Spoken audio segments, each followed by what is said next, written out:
Commander Alex Monroe rubbed his temples as the sun, or rather the artificial sunlight of the Interstellar Council headquarters, shone through the tall windows of his office. The city beyond the glass was a swirl of hovering vehicles, glimmering towers and glowing pathways. Everything about this place was designed to impress visitors and intimidate them at the same time. And right now, Alex felt more intimidated than impressed. Today was his first day in the Council headquarters. Humans had been part of this interstellar coalition for barely a decade, and treaties had been drawn up to keep the peace between humans and the older, more established species. One of those treaties required each human diplomat to have a Xylar secretary, a highly trained aide from the alien Xylar Dominion, known for their elegance, precision, and a natural ability to read both situations and people. Alex had read about Xylars in briefings. He knew they were tall, graceful, and extraordinarily competent, but he had never expected the level of perfection described in the reports. Now standing in his office with papers scattered across his desk, blinking warning lights on his holographic panels and data pads buzzing at him, he felt his own human clumsiness in stark contrast. He muttered under his breath, "Great. First day. Already a mess." The intercom buzzed. "Commander Monroe, your assigned secretary will arrive shortly." Alex groaned. He had imagined a calm, quiet day to sort through reports before the council meeting. He certainly hadn't imagined someone walking in at the exact moment he was juggling 3 different devices while balancing a cup of synth coffee on the edge of his desk. Then, the office door slid open. Alex froze. The figure in the doorway was tall, almost ethereal. Her skin had a faint, translucent glow like sunlight through water, and her eyes were an unusual shade of violet, reflective and intense. She moved with smooth, deliberate grace, yet there was a sense of power in every step she took. Her uniform, simple yet precise, seemed to radiate authority without trying. Alex's voice caught in his throat. Hi?" The Xylar Vela tilted her head slightly, observing him. She did not speak immediately. Instead, she scanned the office, her glowing eyes taking in the mess. The blinking panels, the papers stacked unevenly, and the cup teetering dangerously on the edge of the desk. Before Alex could say another word, she stepped forward. And then, almost in slow motion to him, she moved with precise efficiency, straightening the papers, adjusting the data pads, and tapping a finger lightly on one of the holographic panels. The blinking warnings vanished. The mess was gone in a blink. Alex could only gape. "Commander Monroe," she finally spoke, her voice calm, melodic, yet carrying authority. "It appears your workspace is in a state of disarray. Shall I assist?" "Yes," he stammered, embarrassed. "Please, I wasn't expecting—" "Understood," she said, her glowing eyes flicking over him once more. She set the cup of synth coffee aside with careful precision. "We have limited time before the council briefing. Organization and preparation are paramount." Alex swallowed hard. He had expected competence, but not this level. It was almost unsettling. Just as he was about to apologize for the mess, the intercom buzzed again with a security alert. "Minor breach detected in Council Chamber 3. All personnel to remain in offices until resolved." Alex's stomach tightened. Oh no, not now. In his panic, he knocked over a stack of papers. They fluttered to the ground like oversized snowflakes. He fumbled to pick them up, his fingers slipping on a holographic pad. Vela reacted instantly. She moved faster than Alex thought possible, snatching the falling documents mid-air and stacking them neatly on the desk. Her eyes flickered with amusement, just the slightest trace. Alex backed up, unsure whether to be impressed or embarrassed, or both. You really are fast," he said. She did not answer immediately. Instead, she looked at him, tilting her head slightly as though assessing the worth of a human's response. "Efficiency is required for survival in council operations," she finally said. "Disorder leads to mistakes, mistakes to conflict. We will avoid that." Alex nodded, unsure if she was teasing him or lecturing him, or both. As she straightened the final datapad and tapped a panel, the blinking alerts on the holographic display disappeared entirely. Alex stared, speechless. He was the senior human diplomat here, and yet he felt like a child watching a master. "Thank you. I appreciate your help," he said finally. Vela's lips curved slightly. Barely a smile, but enough to make him notice. "Assistance is not gratitude-driven. It is efficiency-driven," Alex exhaled. "Right, efficiency, got it." The rest of the morning passed in a blur. Vela moved beside him quietly, intercepting every minor disaster before it became a real problem. A misrouted message was corrected before Alex even realized it was wrong. A communication delay was fixed with a few precise taps.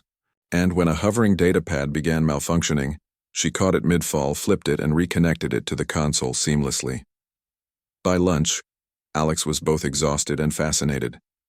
Humans had intelligence, creativity, and adaptability, but compared to Vela, he felt clumsy, slow, and inefficient. And yet, he also realized that he was learning. Watching her, he began to see patterns, ways to anticipate issues before they arose, ways to prepare without chaos. He tried to joke about it. So, you were designed to make humans look bad, or is this natural talent? Vela's eyes glimmered faintly. Neither. Observation and adaptation are natural traits of my species.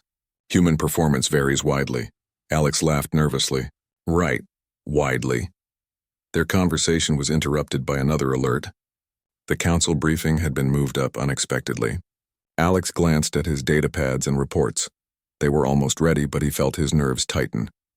What if he made a mistake in front of both human and Xylar officials? What if he said the wrong thing or misrepresented the treaty? Vela noticed his tension. Commander, your preparation is sufficient. Your performance will improve if you remain calm. Nervousness leads to errors. He nodded, trying to calm himself. Easy for you to say. You make everything look simple. Her gaze softened ever so slightly, and she replied, Simplicity is perception. Complexity exists in all actions, but it can be managed. Alex had no idea what that meant, but somehow it calmed him. She had a presence that both intimidated and reassured him, a paradox he couldn't understand. By the time they reached the briefing chamber, Alex's heart was pounding. Delegates from several species, including humans, Xylars, and others, filled the room. The council chamber was massive, with floating platforms, holographic displays, and a ceiling that shimmered with artificial starlight. Alex stepped forward, trying to appear confident. Vela followed silently, holding a datapad with his notes and corrections, her posture perfect, her eyes scanning the room as if reading everyone present. The briefing began, and for a while Alex managed to keep up.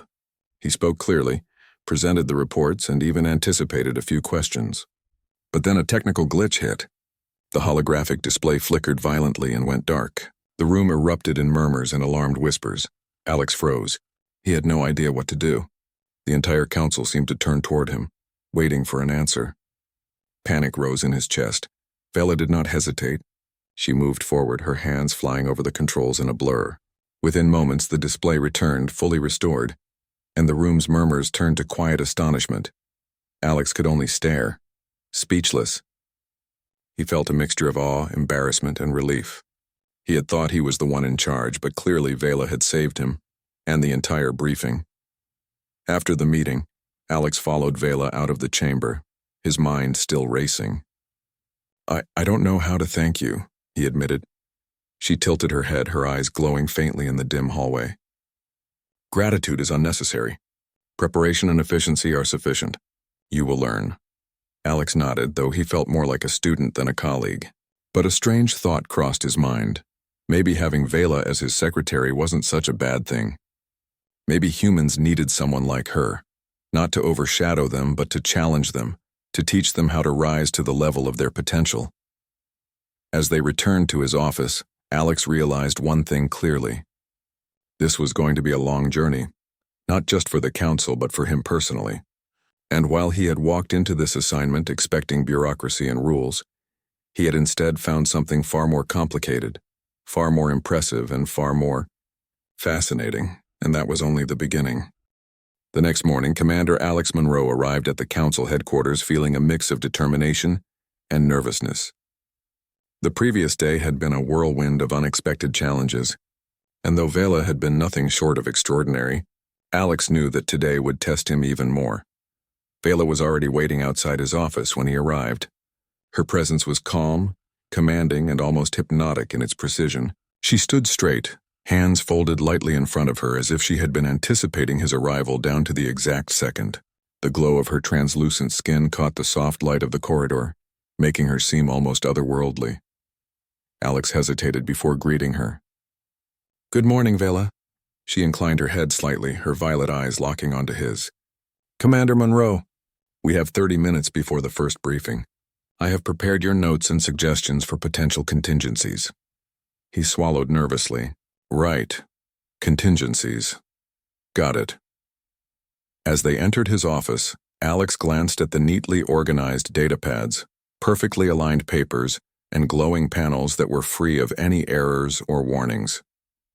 The sight made him feel simultaneously reassured and inadequate. He had thought he was prepared yesterday, but after watching Vela work, he realized that preparation could always be better, sharper, faster. The first briefing of the day was with a human delegation discussing a possible trade treaty with the Xylar Dominion. Alex hoped it would be routine, simple enough for him to handle without Vela having to intervene. Yet as he stepped into the briefing chamber, he immediately sensed tension. The human representatives were polite, but their tone suggested suspicion and impatience. The Xylar officials, on the other hand, were statuesque, unreadable, and silently judging every word, gesture, and inflection. Vela walked beside him, datapad in hand, her gaze scanning both delegations. Alex could feel her analyzing, predicting, and silently guiding him. He wondered if she could read his nervousness as clearly as she read the room. The meeting began, and Alex launched into his presentation. He had memorized the key points, highlighted potential objections, and even anticipated tricky questions. Yet midway through, an unexpected technical issue occurred. The holographic display flickered and several images froze in midair. The council chamber's lights dimmed slightly as alarms blared softly. Alex froze. Panic gripped him. The representatives turned toward him, their expressions unreadable but expectant. He wanted to speak, to fix the problem, but his mind went blank. Before he could say anything, Vela stepped forward. Her hands moved faster than Alex could track, interacting with controls, touching panels, and entering commands. Within moments, the holographic display was restored. The charts and images resumed their proper sequence. The room was silent for a heartbeat. Then the Xylar delegates nodded subtly as if acknowledging her competence. Alex felt a surge of relief and a sting of humiliation. Once again, she had saved the situation before he even had a chance to respond. After the meeting, as the delegations exited, Alex followed Vela down a corridor that was quieter than the council chamber. Though still humming with activity, he tried to speak, but words felt inadequate. "Vela, thank you again. You always seem to know exactly what to do." She tilted her head, her faint glow reflecting in the polished floor. "It is not a matter of knowing, Commander. It is a matter of observation, preparation, and anticipation. You will learn," he sighed. "I hope so. I really do. Otherwise, I'll just look like a complete disaster." For the first time, a trace of humor touched her expression. Humans tend to underestimate their own abilities. They also tend to overestimate the consequences of minor errors. Alex laughed softly. It was a small, genuine moment of connection, one that made the tension of the past 2 days feel slightly lighter. He realized that Vela, for all her precision and authority, had a personality, a subtle, almost hidden personality that he could begin to understand if he paid attention. The rest of the morning passed in a rhythm of preparation and minor interventions. Alex presented smaller briefings, checked diplomatic messages, and coordinated logistics, all under Vela's watchful eyes. She never interrupted unnecessarily, but her presence was always a quiet guide, nudging him toward efficiency, clarity, and composure. By afternoon, Alex had begun to feel a measure of confidence. He was learning to anticipate the issues before they became problems. He began to understand the logic behind Vela's calm demeanor and realized that human creativity, paired with her precision, could produce results neither could achieve alone. Just as he was feeling this small triumph, an urgent message flashed on his main console. A potential diplomatic conflict had erupted on a human-colonized planet at the edge of the Coalition's territory. A dispute over resource sharing had escalated, and both the human settlers and the Xylar liaison demanded immediate council intervention. Alex's stomach tightened. This was more than a briefing or a technical glitch. It was a real crisis. "Commander," Vela said, her voice calm, "this situation will require rapid assessment and a clear, decisive plan. I have prepared initial recommendations based on previous conflict resolutions. Shall I present them?" Alex hesitated for a moment. He wanted to take the lead, to prove he could manage this on his own. But he knew better. Yes, please, present them. Vela stepped forward, her movements precise and controlled. On her datapad, a holographic map appeared, showing the colony, the disputed areas, and movement of both human and Xylar personnel. She pointed out critical zones, predicted potential escalations, and suggested strategic communication points. Alex watched, fascinated.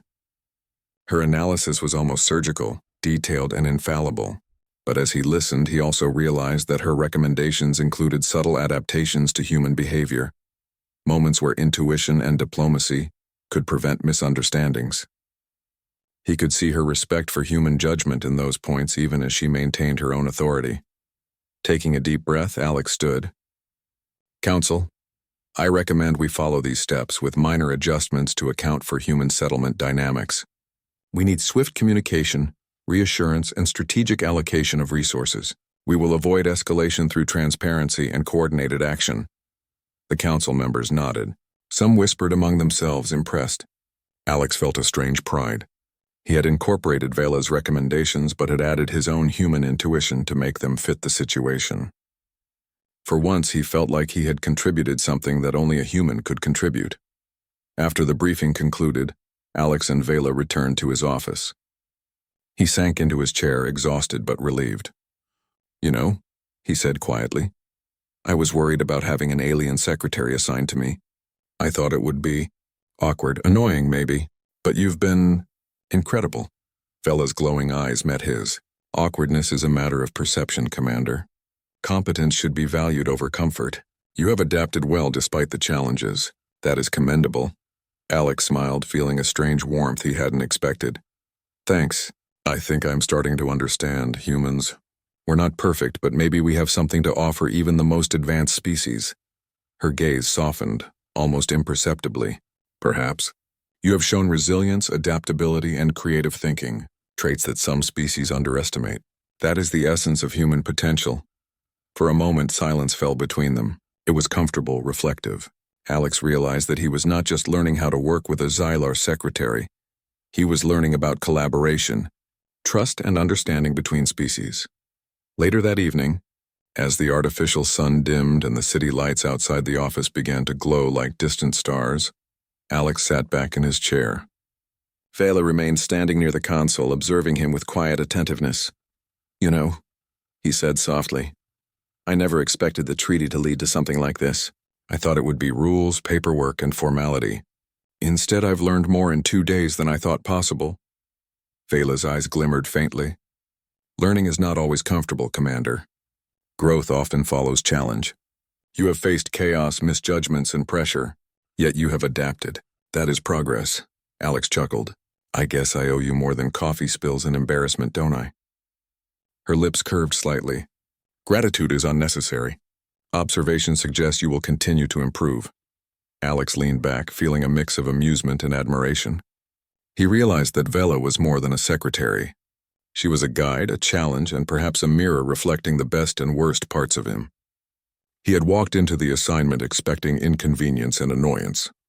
Instead, he had found efficiency, insight, and a kind of partnership that transcended species. As he looked at her, he felt a quiet certainty.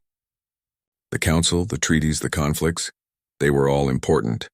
But the real lesson he had learned was this.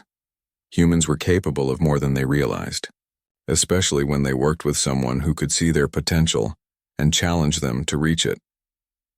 Vela's presence was a constant reminder of that potential, her silent guidance pushing him beyond the limits he had imagined.